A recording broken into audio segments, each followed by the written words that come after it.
Hello friends, in the series of BSc IPF today we are going to talk about hybrid funds. In last few sessions we have discussed the options available in equity, but today we will discuss about hybrid fund, and hybrid funds are for those who wants to take the advantage of equity but also wants to reduce their risk.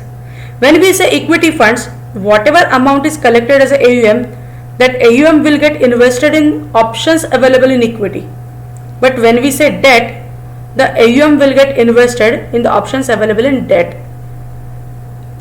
Debt is the category where the money get invested in the debt papers issued by either government, bank or private players. So today we will talk about hybrid funds. We are here with the two options. The first one is aggressive hybrid fund and the second option is conservative hybrid fund. These are two exactly opposite options.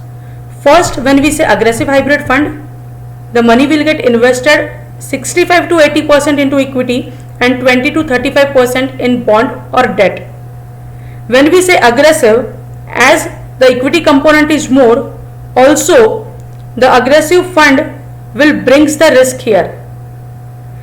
The risk of investing that money into the small cap or mid cap or into the low quality debt securities. So while choosing aggressive hybrid fund, we should be able to know more about the small cap and mid cap part, or to understand well the debt securities and quality of debt securities. So aggressive hybrid fund is for the investors who wants to take the benefit of equity as well to reduce their risk slightly.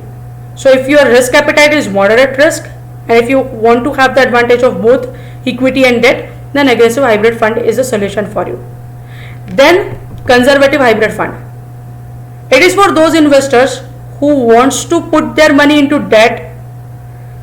They will get the return slightly more than FD only, because the equity component is just 10 to 25% and the major component is debt up to 90%.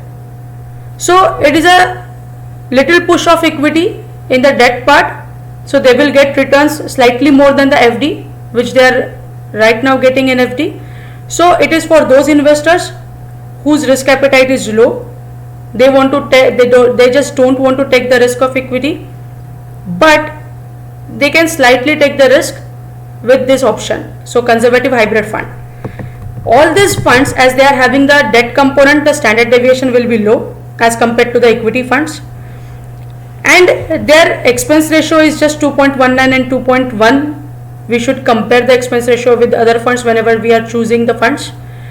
And while considering the taxation, we should understand it. If the equity component is 65 or more, then your fund will be considered as equity, or else it is a debt fund. So for equity we have seen the taxation. Short term capital gain tax 15% straight, long term capital gain tax 10% without indexation if the gain is above 1 lakh rupees. In equity the tenure was 1 year, but in debt the tenure will be 3 years. If you are withdrawing your money before 3 years, it will be considered as a short term, and as per your tax slab you have to pay the tax. But if you are withdrawing money after 3 years, then with indexation you have to pay 20% tax. So here we have discussed about two funds along with their taxation. In next session we will come up with some different topic. Please mention your name along with your email address in the comment section. Also you can suggest some topics if you want to know more. Thank you very much for listening to us, and thank you very much for liking our sessions. Thank you very much.